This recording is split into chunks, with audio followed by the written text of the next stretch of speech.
Hello दोस्तों, NS classes में आपका स्वागत है। आज हम करने जा रहे हैं कक्षा 8 की गणित की कार्यपुस्तिका प्रखर का कार्यपत्रक 22, जिसमें आप पढ़ेंगे द्विविमीय आकृति और त्रिविमीय आकृतियों की समझ बना पाना।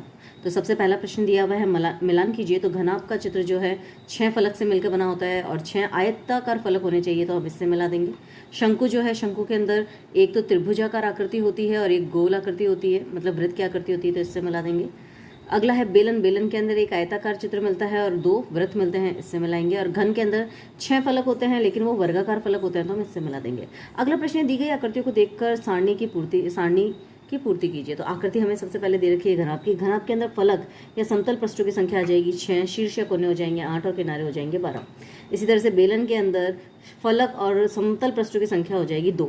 हमें केवल समतल पृष्ठ पूछा है, इसलिए हम 2 लिखेंगे। अगर कुल पृष्ठ पूछे होते तो हम यहाँ 3 लिखते कि एक पृष्ठ ये, एक पृष्ठ ये और एक ये वक्राकार पृष्ठ। लेकिन हमको यहाँ समतल पृष्ठ पूछा है, तो समतल पृष्ठ केवल वृत्तों में होते हैं, इसलिए हम यहाँ 2 लिखेंगे।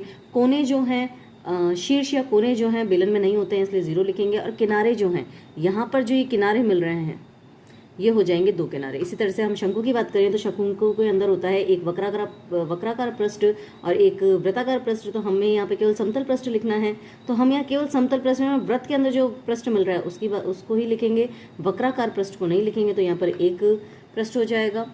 कोने जो है, यहाँ पर ये एक कोना होता है, सॉरी शीर्ष जो है वहाँ एक ही शीर्ष होता है, तो हम इसे यहाँ 1 लिख देंगे। और किनारे जो हैं, जहाँ पर ये वक्राकार पृष्ठ जो है वृत्त से मिलता है, वहाँ पे किनारा बनता है, तो हम एक किनारा लिख देंगे।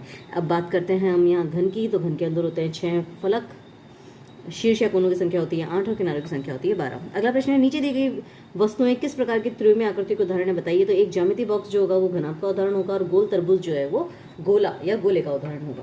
तो दोस्तों, यहाँ हमारा कार्यपत्रक 22 समाप्त होता है। आपको ये कैसा लगा मुझे कमेंट करके जरूर बताएं। मेरे वीडियो को लाइक करें और ज़्यादा से ज़्यादा शेयर करें। Thank you.